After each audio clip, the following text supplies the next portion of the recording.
Hello, welcome to part 8 of my superheroes series. So in part 6 we saw that superheroes go above and beyond the call of duty. In part 7 we saw that superheroes never give up. This is message part 8. So in part 8 we're going to see that superheroes don't need recognition. They're motivated only by love. Now, why do superheroes do what they do? If we look into their origins, we will discover they had life-changing events that altered their perspectives on life and reality. Essentially, the origin of the superhero is the testimony that led to a new life. To put it plainly, superheroes do what they do because they know why they do what they do. Do you know your why? The power of the why compels superheroes to continue when they might otherwise want to quit. But the power of the why can only provide the drive, not the direction. For even evil villains possess a powerful why and are driven to succeed. What determines direction is the motive. Motive matters. Your character is your compass. And if your character is not Christ-like, and is not in alignment with the absolute standard, your misaligned motive will point you in the wrong direction. Truly, the heart is the start. Now, many criminals creep around in the darkness of night with a why that drives them to accomplish their selfish goals. In the 1980s, a serial killer, Richard Ramirez, received the nickname Night Stalker because most of his assaults took place at night in the victims' own homes. Well, Batman also operates in stealth and uses the darkness to his advantage, but he does so in order to accomplish good rather than evil. The difference is found in their motives. Criminals are driven by only one of three common motives: power, money, sex. However, Batman, like many other superheroes, is motivated by the biblical principle of loving others and hating what is evil. See Psalm 97:10, Proverbs 8:13, Amos 5:15. There is struggle from the moment of birth. Seek pleasure and promote self-worth, or seek God and pursue purpose while on earth. To those who try to let the light shine through while the darkness tries to cover you, don't give up. Don't give in. Don't stop believing. Happiness can be found but it's from within. The silent screams of your soul are heard. See Romans 8:26-28. Every sigh, every tear exudes unspoken words. The right intention can still travel in the wrong direction. Look, all that is now concealed will soon be revealed. See Matthew 10:26-27. Take a stand. Stand to be who you are meant to be.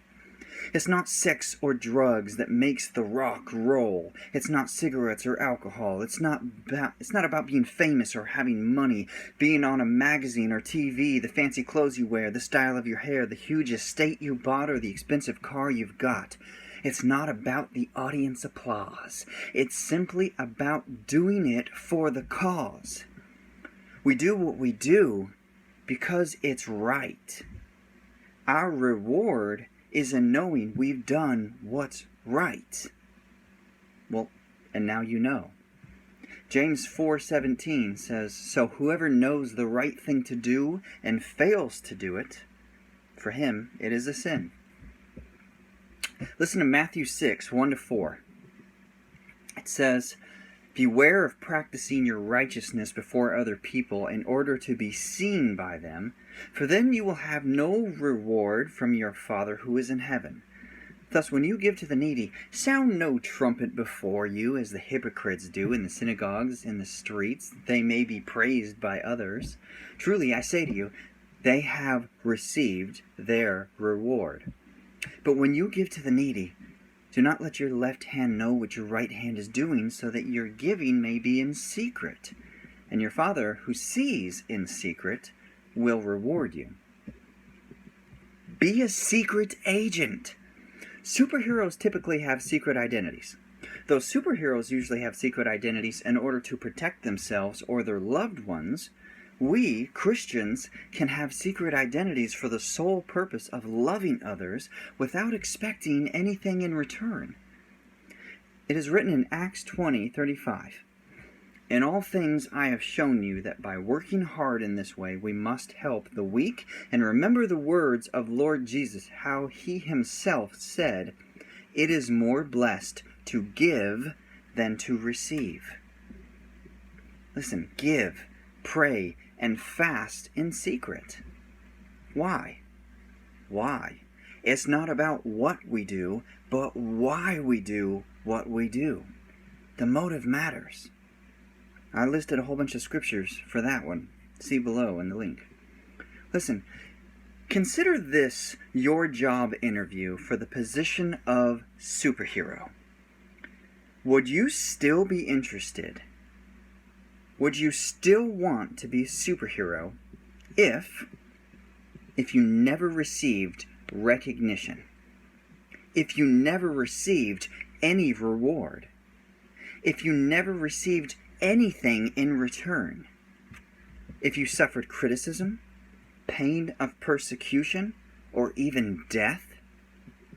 If you're unwilling to sacrifice, go above and beyond the call of duty, never quit, never receive praise or rewards, and face the possibility of persecution and or death, then you're not cut out to be a superhero. I mean, you can still be a hero at some point, but not a superhero. Listen, it is written in John 13:4-8. "So Jesus got up from the table, took off his robe, wrapped a towel around his waist, poured water into a basin. Then he began to wash the disciples' feet, drying them with the towel he had around him. When Jesus came to Simon Peter, Peter said to him, 'Lord, you going to wash my feet?' Jesus replied, 'You don't understand now what I'm doing, but someday you will.' 'No,' Peter protested, 'you will never ever wash my feet.' Jesus replied, 'Unless I wash you, you won't belong to me.'" Listen, being a superhero is not a glamorous lifestyle because it involves sacrificial love and serving others. Jesus told us that the greatest will be the greatest servant. See Matthew 23:11, Luke 22:26. And in 1 Peter 4:10, Peter shares the same message with others because he finally understood what Jesus did when he washed Peter's feet.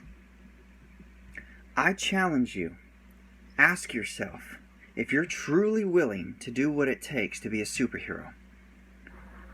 What motivates you? What is your why? Why do you want to be a superhero? Think about it. And remember, motive matters.